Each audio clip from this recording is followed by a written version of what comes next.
So here I am, 24, pregnant with my first child, and realizing that I am no longer the center of my own universe. I have effectively been replaced, and my world has just gotten a lot bigger and a lot scarier. This world is effed up, and my son is going to grow up into this effed up world that faces incredible challenges, such as global warming, widespread pollution, income inequality, and food insecurity, just to name a few. And I realized also around this time that the dominant paradigm of my culture exploded the world into a flat dichotomy. So Republican and Democrat, right and wrong, success and failure. And as my son grew older, I was introduced to the work of Ken Wilber and his integral model. Integral approaches to any field function as meta-paradigms, drawing together separate paradigms into a network of approaches. It's heady stuff, but key for me is that the model is post-metaphysical, which means that in order to learn about something, you have to actually experience it in your body too. So in order to learn about topography and weather systems, you actually have to hike the trail. You have to look and feel to know that it's raining.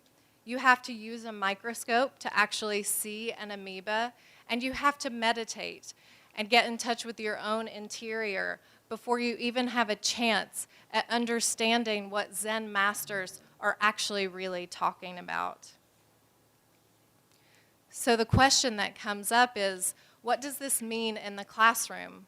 Well, it means many things, but one of the things it may mean is that if you want your kindergarten and first grade students to understand how Stonehenge was built, you might actually ask them to take a shot at building it themselves.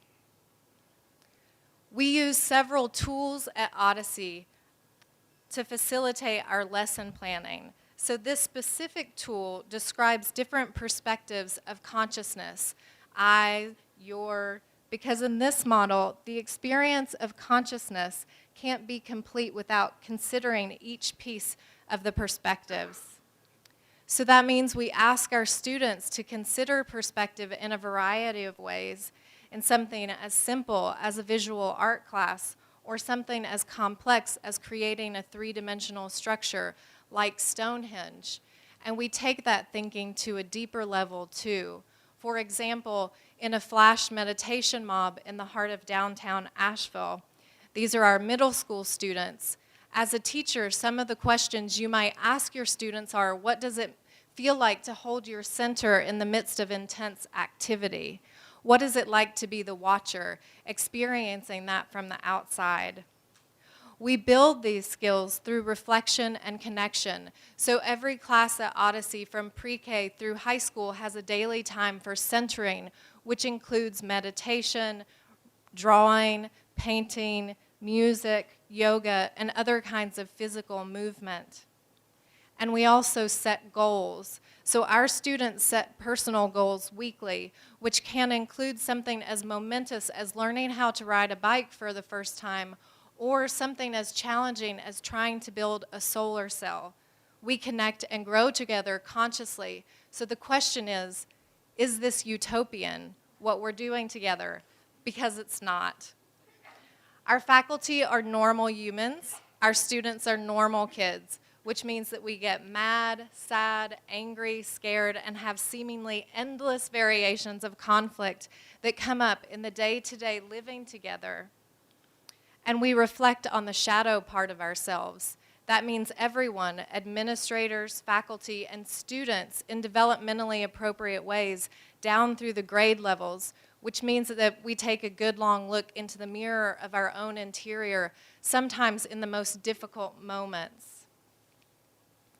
We use systems that offer a paradigm shift in how we relate to each other.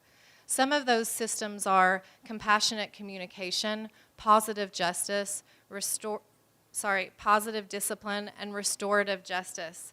These systems guide our personal and community choices. We don't use power to seize authority and control. And because relationship and the quality of relationship is of the highest value to us, we take the time to do our work together. That's time most schools can't spend because of test-driven agendas or no social and emotional institutional values.